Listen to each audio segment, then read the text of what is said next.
Everyone, Peter Zeihan here, still in Birmingham. The other big issue that's going on, because there's just no shortage of these things these days, is that in Iran, we've got some of the most robust protests that we have had in 20 years. Certainly at least since the Green Revolution of 15 years ago. The issue is that a woman was killed by the security services because she was not appropriately dressed in their eyes. And so we've got this mix of combustible activity that is women's rights and general liberty issues and pro-Western issues, but also all the normal mix of groups that have been oppressed within the Iranian systems, Baluchis, Arabs, Azeris, and so on. At the moment, outside influence on this round seems negligible. No one is doing what the Iranians would do if they were backing protesters elsewhere in the Middle East. So there's no sign that the protesters are being armed, for example. And there's no specific targeting of the security services by any sort of paramilitary organization at the moment. But that doesn't mean that this is going to succeed in overthrowing the mullahs. In fact, probably not. For a country like Iran to have a significant political shift, a lot has to go right or wrong, I guess, based on your point of view. We've all seen 300, right? You remember when they were talking about the 1,000 nations of Persia? That's not too far off. Persia, Iran, is a country of mountains and mountain valleys, and each valley has its own identity. And after centuries, millennia, of a combination of ethnic cleansing and intermarriage and trade linkages and trying to rub out a lot of the smaller groups, even today only half of the population of Iran considers itself Persian. A quarter of them are Azeri, you've got a bunch of Baluchis and Arabs and others, dozens of them. And so in order to get something to flip the government, you either have to mobilize all of the minorities, as well as a fair chunk of the Persians, or the Persians have to do it themselves. And we're just not there yet. Now, if you were going to do this, you would also need a personality, somebody charismatic who can bring all the factions together. The last time this happened was 1979, and that guy was Ayatollah Khomeini. So, be careful what you wish for when you're talking about government change in the Iranian system. Also, the United States is out of the Middle East now for the most part. So that short and midterm boogeyman that the Iranians have always been able to rally around or rally against just isn't there. So this is Iran more or less stewing its own juices. And considering the general issues of economic dislocation across the country, because things have been getting worse and worse and worse for years, some version of this is probably the Iranians' new normal for at least another 10 or 20 years. Slow, steady, low to mid-level protests that never really end. They just kind of eke on. But this is what the Iranian security services were designed for. Iran, because of its mosaic of ethnicities, the Persians have always been nervous that there could be a rebellion. So they maintain, in per capita terms, one of the largest militaries in the world, over 1 million for a country that's a population of about 75, 80 million. That means that they basically occupy themselves in order to prevent these groups from ever rebelling. And a 1 million-man army is more than enough to keep a lid on protests that at this point simply haven't risen to the threshold of regime challenge. Okay, that's it for me. Until next time. Hey everyone, Peter Zeihan here, coming to you from Colorado. Today we're going to talk a little bit about inflation. It is July 13, and what's the best way to put this? Well, the new data that come out of the United States government is not great. Suggests that the inflation rate within the American system is about 9.1%, which is easily a 40-year high.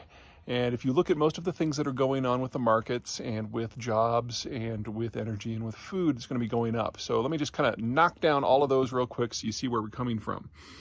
We're looking at fertilizer limitations on a global scale. The Chinese have restricted the export of phosphate because they need it for rice. The Russians are discovering it's harder to get their potash out because of the shutdown of a rail, or partial shutdown, of a rail line that goes through Belarus and into Lithuania on the way to the port of Kaliningrad. And because natural gas prices are so high, a lot of companies, particularly in Europe, have just stopped making nitrogen-type fertilizers at all. So we've got price pressures in all three. In addition, The world's number 1 wheat exporter, that would be Russia, has invaded the world's number 4 wheat exporter, which would be Ukraine, and is systematically destroying all civilian infrastructure it comes across, with a double emphasis on agricultural infrastructure. So we have already lost one of the world's great agricultural powers, and probably before the end of the year, Ukraine will devolve into a net importer for at least several years. On top of that, the baby boomers are moving into retirement, and the replacement generation that is taking their jobs are known as the Zoomers. Well, the baby boomers are the largest generation we've ever had, and the Zoomers are the smallest. In calendar year 2022, that is already a shortage of 400,000 workers. That number is going to increase each and every year until at least 2034, where it will probably peak at around 900,000 shortage. Oh, dear. Anywho, none of these pressures are what you would call transitory, and they are in addition to the fact that the U.S. consumer has about $2 trillion of spare cash still saved up from the aftermath of COVID, and so we're not seeing meaningful reductions in retail sales or general consumption. In fact, with us now midsummer, people are traveling as much as they possibly can, which is putting more pressure on everything. The only way to get inflation under control, well, you've got 2 options. Number 1, you can suppress demand, or number 2, you can increase supply. And there's really little reason to expect either of those to happen in the next several weeks. So we should expect the data for at least August and September to be as bad, if not worse. This is not going to get better anytime soon. And as frustrating as that is, it is so much worse everywhere else.